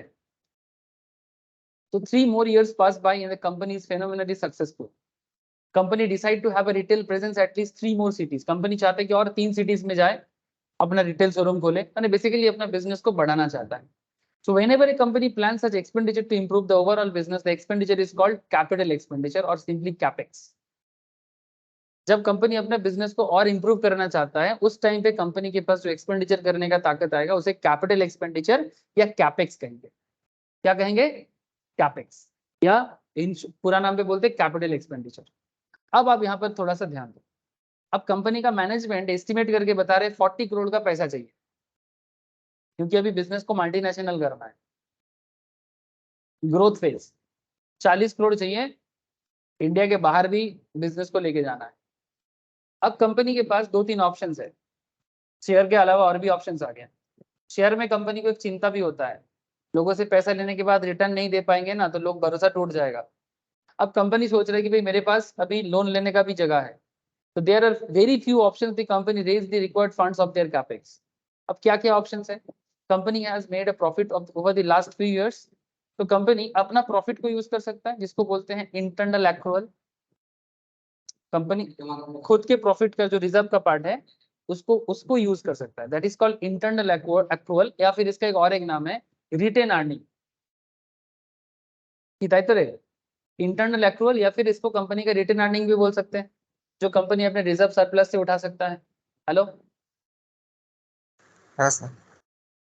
ठीक है, तो इंटरनल एक्रूअल से अपने बिजनेस पे पैसा लगा दो, या फिर सेकेंड राउंड बिजी कर दो, वेंचर कैपिटलिस्ट से सेकेंड राउंड का पैसा ले लो, series B funding. A funding हो गया था, जो बिजनेस नॉर्मल स्टेज में था, अब बी फंडिंग आ गया। तीसरा, कंपनी लोन के लिए जा सकता है। अब कंपनी बैंक लोन के लिए जा सकता है, इसको बोलते हैं डेप्थ। अब बिजनेस में लोन आने से थोड़ा सा डर लगता है, क्योंकि लोन का रिपेमेंट सबसे पहले करना होता है, लेकिन लोन थोड़ा कंपेरेटिवली सस्ता होता है, क्योंकि शेयर का रिटर्न ज्यादा होता है। लेकिन शेयर में एक रिस्क कम है कि शेयर होल्डर को रिटर्न करना मैंडेटरी नहीं है, लोन को रिटर्न करना मैंडेटरी है, इसलिए लोन ऑलवेज रिस्क क्रिएट करता है, बिकॉज ये रिपे करना मैंडेटरी है। शेयर होल्डर का पैसा रिपे करना मैंडेटरी नहीं है, लोन वाले को देना पड़ेगा। So the loan is called debt. Now company decide to exercise all 3 options at a disposal of raised to funds capex. अब सब कुछ हिसाब किताब करके कंपनी देखा कि 15 करोड़ अपने इंटरनल एक्रूअल से रिजर्व से हो जाएगा। सीरीज बी 5% डाइवेस्ट करना चाहता है 5% के बदले 10 करोड़ देना चाहता है। This is called divestment. मैं बोल रहा था ना LIC डाइवेस्टमेंट किया है पब्लिक के लिए। सिमिलरली यहाँ पर भी देखो divest 5% equity for a consideration of 10 crore. यानी वेंचर कैपिटलिस्ट 10 करोड़ देगा पर बदले में 5% शेयर रहेगा। तो 15 करोड़ इधर हो गया, 10 करोड़ इधर हो गया। जरूरत कितना है? जरूरत कितना है? 40 करोड़ का। तो अभी भी कंपनी के पास चाहिए 15 करोड़। ये कंपनी बैंक से लेना चाहता है लोन के तौर पे। हेलो सर, ये कहानी क्लियर है? हाँ सर। हाँ सर। तो विथ 10 करोड़ कमिंग फॉर 5%, अब 5% के बदले कितना आ रहा है कंपनी के पास? 10 करोड़। कंपनी का वैल्यूएशन का क्या हुआ हिसाब करो। 5% का 200 करोड़। 5% का वैल्यू अगर 10 करोड़ है तो 100% का वैल्यू कितना होगा? 5/10 इंटू 100 है ना, 200। 200। वैल्यूएशन 50 करोड़ से 200 करोड़ हो गया, क्योंकि public are ready to invest, venture capitalist is ready to invest. Flipkart, Paytm, कौन इन्वेस्ट किया था? Alibaba group China. पेटीएम में इन्वेस्ट किया, फ्लिपकार्ट में इन्वेस्ट किया था सॉफ्ट बैंक जापान का, one of the big big firm. वही तो आके बिजनेस वैल्यूएशन को बढ़ाया। फिर फ्लिपकार्ट में कौन आया? वॉलमार्ट। इस तरह से दिन पे दिन बिजनेस का वैल्यूएशन बढ़ता गया। तो ओवरऑल क्या हो गया? 200 करोड़ का बिजनेस हो गया। एंड दिस में seem bit exaggerated, but then whole purpose of the story is drive across the concept. अब देखो सर, ऑलमोस्ट हम लोग एंड पोजीशंस पे आ गए।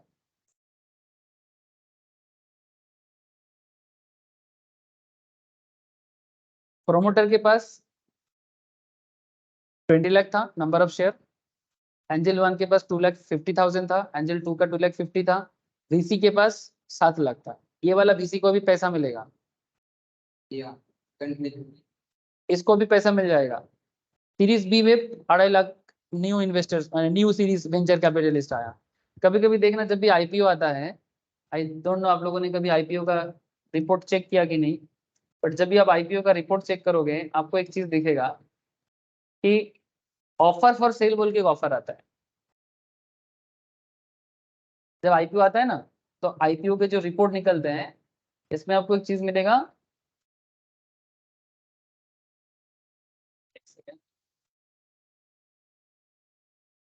आई डोंट नो यहाँ पर मिलेगा कि नहीं, बट आप अगर ऑब्जर्व करोगे ना, तो यहाँ पर ना आपको इस तरह का ऑफर फॉर सेल मिलेगा। जैसे ये पेन्ना सीमेंट का है, ये देखो ऑफर फॉर सेल दिख रहा है।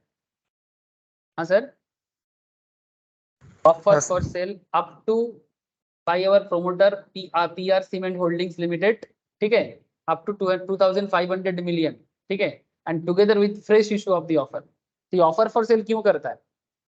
जब कंपनी IPO इशू करता है तो कुछ शेयर ऑफर फॉर सेल करता है। ऑफर फॉर सेल जो पुराने शेयर होल्डर है वो निकलना चाहता है, जो ऑलरेडी कंपनी में पहले से इन्वेस्ट करके रखा है। एंजल 1 हो सकता है, एंजल 2 हो सकता है, आपका VCBA हो सकता है, VCB हो सकता है, क्योंकि वो लास्ट 5-10 साल से कंपनी में है। अब उसको तो पैसा चाहिए ना, कितना दिन इन्वेस्ट करके रखेगा। अब पब्लिक इन्वेस्ट करके, माने ये जो शेयर होल्डर के IPO निकाल के वो अपना पैसा देके निकलना चाहता है। अब जब भी आप IPO खरीदने जाओ, आप देखो कि क्या करेगा पैसे का। कभी बार क्या होता है कि वो सिर्फ ऑफर फॉर सेल करता है, न्यू बिजनेस कुछ नहीं। काफी बार लोग फंसते हैं, समझ रहे हो सर? ऑफर फॉर सेल में इन्वेस्ट करके आपको क्या फायदा? अगर बिजनेस फ्रेश शुरू कर रहा है, बिजनेस में न्यू इन्वेस्ट करने के लिए पैसा चाहता है, तो आपका इन्वेस्टमेंट सही है। सिर्फ ऑफर फॉर सेल वो अपने पुराने इन्वेस्टर को रिपेमेंट करना चाहता है, इसलिए आपसे पैसा मांग रहा है। समझ गए सर आप लोग बात? हाँ, হ্যাঁ স্যার। রিসেন্ট বেশিরভাগই নিউ এজ যেগুলোতে সেমই হয়েছিল, জোম্যাটো, পেটিএম সব অফার ফর সেলই এসছে। हाँ, हाँ, जोमेटो का भी वही था। जोमेटो का भी, अरे जोमेटो में भी इसका इन्फो एज का ही शेयर होल्डिंग था सबसे ज्यादा। जोमेटो का शेयर आने से पहले जोमेटो का सबसे ज्यादा इन्वेस्टमेंट इन्फो एज का ही था। वही मैं बताना चाह रहा था सर, ठीक है। तो इसीलिए आप लोगों को इस बात का ध्यान रखना पड़ेगा। इसीलिए पैटर्न कौन है, कौन इन्वेस्टर पहले से है, कौन निकलना चाहता है, ये सब आपको धीरे धीरे पता लगेगा। ये तो बेसिक बात कर रहा हूँ, बट ये बेसिक के अंदर भी बहुत खेल छुपा हुआ है, ठीक है।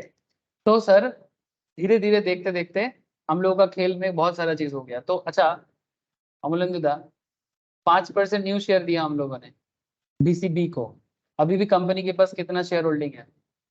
प्रोमोटर का 40, एंजल 1 का 5, एंजल 2 का 5, बीसीए का 14, बीसीबी का 5, तो टोटल कंपनी इशू कितना कर दिया? इशू हो गया आई थिंक 69%।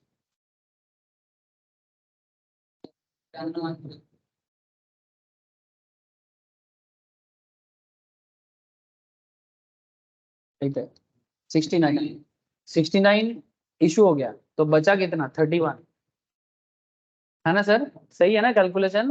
नंदन कैलकुलेशन ठीक है सर? तो फिर कंपनी के पास अभी भी 31% शेयर है जो कंपनी ने अभी भी अलॉट नहीं किया किसी को भी, which are now being available, जिसका वैल्यूएशन कितना हो गया? अगर टोटल कंपनी का वैल्यूएशन 200 करोड़ है तो जो कंपनी ने अभी तक अलॉट नहीं किया उसका वैल्यूएशन कितना होगा? 64 करोड़ हो गया सर। 62 आई थिंक, पूरे देखिए 62 सर। 62 करोड़ है ना? हाँ। 62 करोड़ जो कंपनी के पास है, जो मार्केट में किसी को इशू नहीं किया। इसका मतलब कंपनी के पास अभी भी 62 करोड़ मार्केट से रेज करने का ताकत है इस हालत में। लेकिन इसमें भी अगर कोई और ज्यादा पैसे के लिए आ जाएगा तो कंपनी का वैल्यूएशन और बढ़ जाएगा। अब इसमें आपको मैं एक ही चीज एनकरेज करूंगा, just think about the wealth that has been created over the years. Last 5, 7, 10 साल में ये कंपनी जो बना है प्राइवेट कंपनी, ये किस तरह से अपना वेल्थ क्रिएट किया। This is exactly what happens to the entrepreneur with great business ideas and with highly competent management team. जो भी कंपनी आज के डेट में आप देख पा रहे हो ना सर, वो इसी तरह से बना है। इवन चलो यहाँ पर कुछ एग्जाम्पल है। 1970-80 के टाइम पे 80s के टाइम पे इंफोसिस बना था। आज का इंफोसिस को देखो, हर कोई चाहता है कि इंफोसिस में एक शेयर रखे। पेज इंडस्ट्री, इसके बारे में मैं क्या बोलूं आपको। पेज इंडस्ट्रीज क्या कर रहा है जानते हो? है सर। क्या क्या काम करता है पेज इंडस्ट्रीज? जॉकी, बेसिकली होशियारी कंपनी है ना सर, है ना? जॉकी का बेसिकली फॉरेन ब्रांड का यहाँ पर इंडिया में पूरा मैन्युफैक्चरिंग करता है। ये बेसिकली स्प्लिट नहीं किया कभी, लेकिन फिर भी शेयर का दाम देखो आप।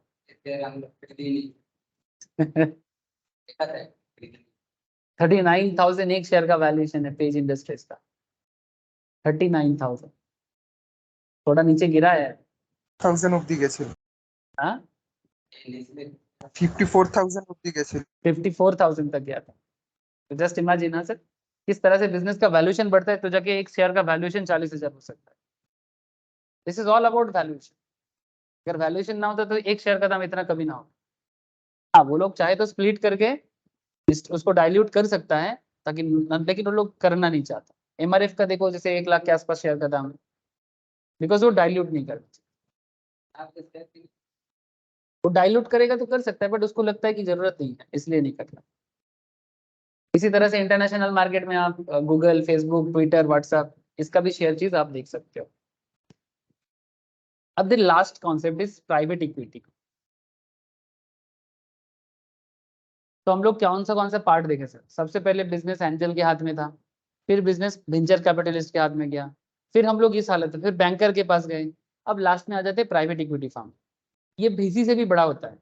आज के डेट में वीसी और P almost similar kind of काम करता है, लेकिन वीसी फिर भी छोटा मोटा बोल सकते हो। जैसे शार्क टैंक में जो लोग हैं वो वीसी है। शार्क टैंक में जैसे वो अश्विनी ग्रोवर, बड़े बड़े बिजनेसमैन है ना हमारे देश में, they are kind of VC, they are not PE. P का एग्जाम्पल मैं आपको देता हूँ, जिसके नाम के बिना पी क्या बताएं सर। पी के नाम ले तो इसका नाम लेना चाहिए, सॉफ्ट बैंक, जापान का कंपनी, बड़े बड़े बिजनेस में इन्वेस्टमेंट करते हैं, हाई वैल्यूबल कंपनी